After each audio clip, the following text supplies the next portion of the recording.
Hello guys, welcome back to my YouTube channel SKM study a way of success. मैं हूं आपका educator Shivam Mishra. आपका स्वागत करते हैं आपके अपने यूट्यूब चैनल SKM स्टडी पर। और यहां पे लेके आए जीव विज्ञान के, जी हां, बहुत ही महत्वपूर्ण प्रश्न है। इसमें कुल आपको कम से कम हम 9 बहुविकल्पी और आपके साथ 8 अति लघुत्तरीय प्रश्न बताएंगे, जो कि काफ़ी इंपॉर्टेंट है। सारे चैप्टर के इसमें मिक्स हैं, जो कि आपके बार बार यूपी बोर्ड परीक्षा में पूछे जा रहे हैं। वही सब प्रश्न है, 4 अप्रैल के लिए है। तो 4 अप्रैल को यदि आप 70 में 70 टारगेट किए हैं तो बिल्कुल आपका पूरा होगा। इसको आपको लेके बिल्कुल टेंशन मत कीजिए। इसके पहले मैंने ढेर सारे और इम्पोर्टेंट प्रश्नों को मैंने कराया है। अभी आपके पास 1 से 2 दिन का टाइम है, पूरा करवा देंगे, इसकी टेंशन ना लीजिएगा। ये है आपका जीव विज्ञान कक्षा 12वीं। सबसे पहले हम लोग इसमें बहुविकल्पीय प्रश्न को देखेंगे, जो कि आपके लिए काफ़ी इंपॉर्टेंट है। 4 अप्रैल वाले प्रश्न हैं, यहाँ पे आने वाले संभावित प्रश्नों को मैं यहाँ पे जोड़ा हूँ और काफ़ी इंपॉर्टेंट है। इन सब प्रश्नों को आप ज़रूर से ज़रूर तैयार करके जाएँ। और हाँ, अभी तक चैनल को सब्सक्राइब नहीं किया तो प्लीज़ चैनल को ज़्यादा से ज़्यादा सब्सक्राइब करें, सपोर्ट करें। सब्सक्राइब कर लेंगे तो जितनी भी नोटिफिकेशन रहेगी आपके पास फ्री में जाती रहेगी और आप अपनी बोर्ड की तैयारी फ्री में कर पाएंगे। ठीक है, तो सबसे पहला यहाँ पे प्रश्न है। प्रश्न क्या है? गुलाबी पुष्प वाले गुलाबास में स्वनिषेचन से प्राप्त प्रारूपी अनुपात होता है। या फिर गुलाबी पुष्प वाले गुलाबास में स्वनिषेचन से प्राप्त प्रारूपी अनुपात होगा, कितना होगा? 1:2:1 होगा, या 3:1 होगा, या 1:1:1:1 होगा, या फिर 2:1 होगा। तो गुलाबी पुष्प वाले गुलाबास में स्वनिषेचन से प्राप्त प्रारूपी जो अनुपात होगा वह होगा आपका 1:2:1 होगा। गुलाबी पुष्प वाले गुलाबास में स्वनिषेचन से प्राप्त प्रारूपी जो अनुपात होगा कितना होगा? 1:2:1 होता है। अगला बहुविकल्पीय प्रश्न है। प्रश्न क्या यहाँ पे? दाब कोशिका अरक्तता होती है। दाब कोशिका अरक्तता होती है। दाब कोशिका अरक्तता होती है। क्या होती है दाब कोशिका अरक्तता? अलिंगी क्रोमोसोम पर अप्रभावी विशेषक के कारण, अलिंगी क्रोमोसोम पर प्रभावी विशेषक के कारण, उत्परिवर्तन एवं बहुगुणितता के कारण, या लिंग संलग्न अप्रभाव के कारण। तो दाब कोशिका अरक्तता जो होती है वह होती है अलिंग क्रोमोसोम पर अप्रभावी विशेषक के कारण दाब कोशिका अरक्तता होती है। राइट आंसर क्या हो जाएगा आपका? राइट आंसर आपका हो जाएगा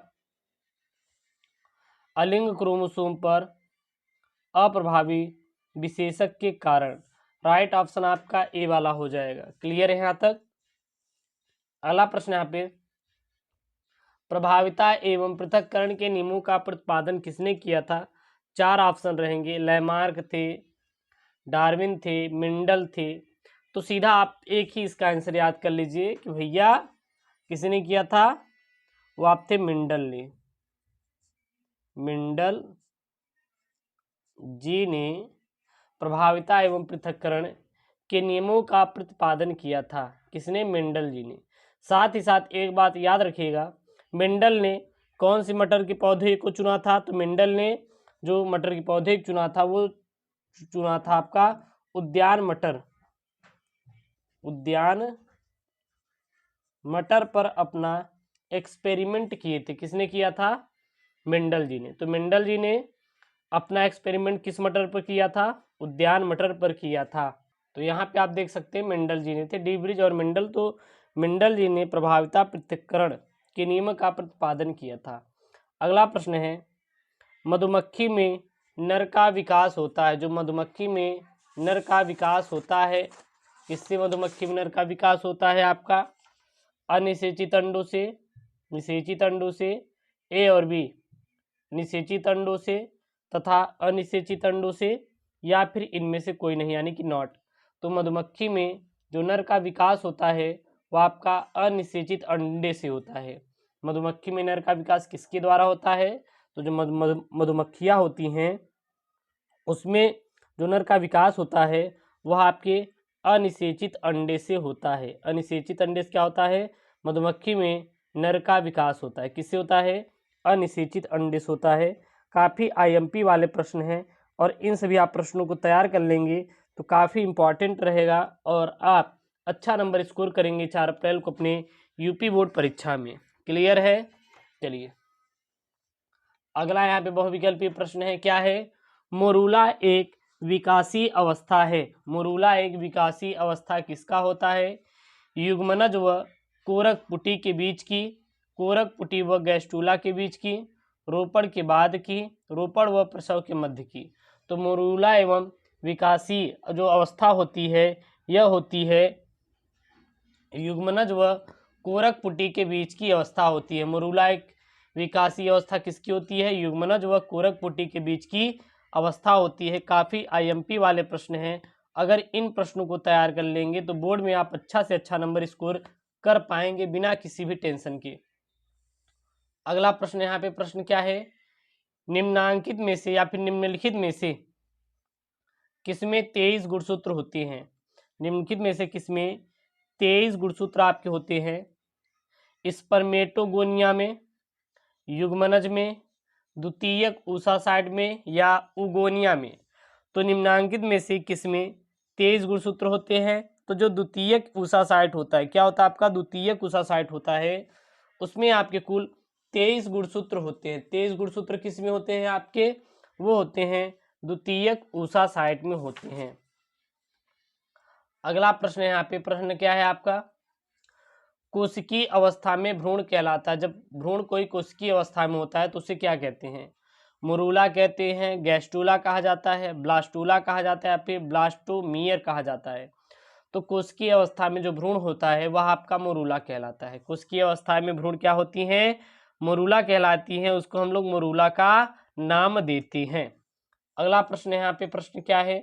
निम्नलिखित में से कौन सा कथन प्रभाविता के लिए सही है? इसमें से कौन सा ऐसा कथन है जो कि प्रभाविता के नियम के लिए राइट है? क्या है?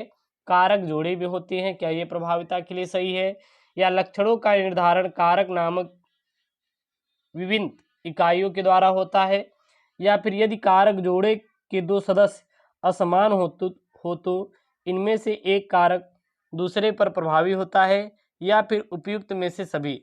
तो निम्नलिखित में से कौन सा कथन प्रभाविता के लिए सही होता है? वह होता है आपका कारक जोड़े में होते हैं, ये भी सही है। लक्षणों का निर्धारण कारक नामक विभिन्न इकाइयों द्वारा होता है, ये भी सही है। और यदि कारक जोड़े के दो सदस्य असमान हो तो इनमें से एक कारक दूसरे पर प्रभावी होता है, ये भी क्या है? राइट है। यानी कि उपयुक्त में से सभी ऑप्शन सही हो जाएगा। अगला यहाँ पे प्रश्न है, प्रश्न क्या है? चलिए देख लेते हैं। प्रश्न यहाँ पे है, दांत कोशिका अरक्तता उत्पन्न होती है। दांत कोशिका अरक्तता उत्पन्न होती किसके कारण होती है? अलिंगी क्रोमोसोम पर अप्रभावी विशेषक के कारण, अलिंगी क्रोमोसोम पर प्रभावी विशेषक के कारण, उत्परिवर्तन एवं बहुगुणता के कारण, लिंग संलग्न अप्रभाव के कारण। तो दांत कोशिका अरक्तता जो उत्पन्न होती है वह होती है आपकी अलिंग क्रोमोसोम पर अप्रभावी विशेषक के कारण दांत कोशिका अरक्तता उत्पन्न होती है। क्लियर है यहाँ तक का?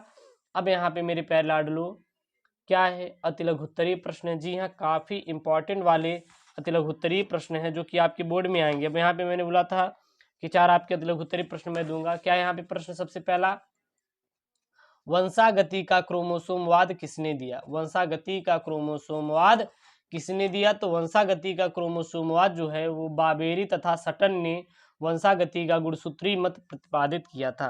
वंशागति का क्रोमोसोमवाद किसने दिया था? तो वंशागति का क्रोमोसोमवाद सीधा बता देना है कि बाबेरी तथा सटन नामक वैज्ञानिक ने दिया था।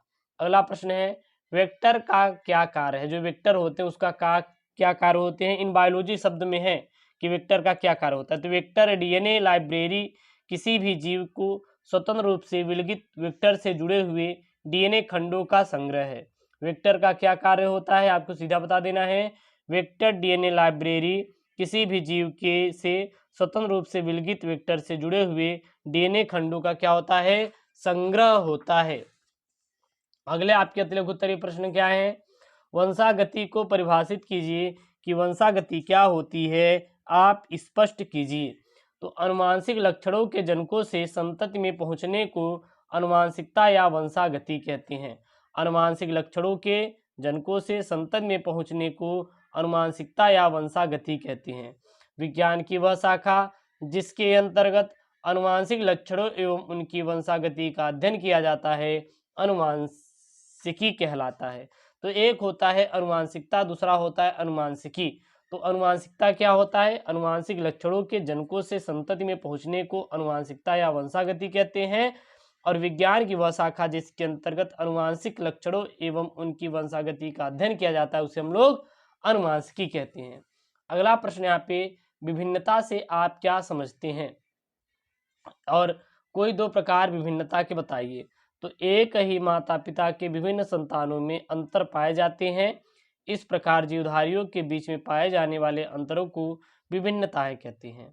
एक ही पिता के विभिन्न संतानों में अंतर पाए जाते हैं। अगर उनके 5 पुत्र हैं तो पांचों की सोच समान नहीं होगी, या फिर पांचों एक जैसे नहीं दिखेंगे। कहीं न कहीं उनके बीच में क्या पाई जाती है? विभिन्नताएं पाई जाती है। ठीक है, और इस प्रकार जीवधारियों के बीच पाए जाने वाले अंतरों को ही हम लोग विभिन्नता कहते हैं। विभिन्नता दो प्रकार के होते हैं, एक दैहिक विभिन्नता, दूसरा आपका जननिक विभिन्नता होता है। तो यहाँ पे मैंने बायोलॉजी के काफ़ी इंपॉर्टेंट प्रश्नों को आपके सामने प्रस्तुत किया। आप इन सभी प्रश्नों को पढ़ के जरूर जाइए बोर्ड में। आपका जो भी रहेगा मैं तैयार कर दूंगा। मैं भी हो सकता है आज कम से कम हम 5 क्लास आपको बायोलॉजी के प्रोवाइड करें, और ऐसे क्लास प्रोवाइड करें जो कि आपके लिए काफ़ी इंपॉर्टेंट हो और 2 दिन में पूरा खत्म कर दें। ओके दोस्तों, थैंक यू, जय हिंद।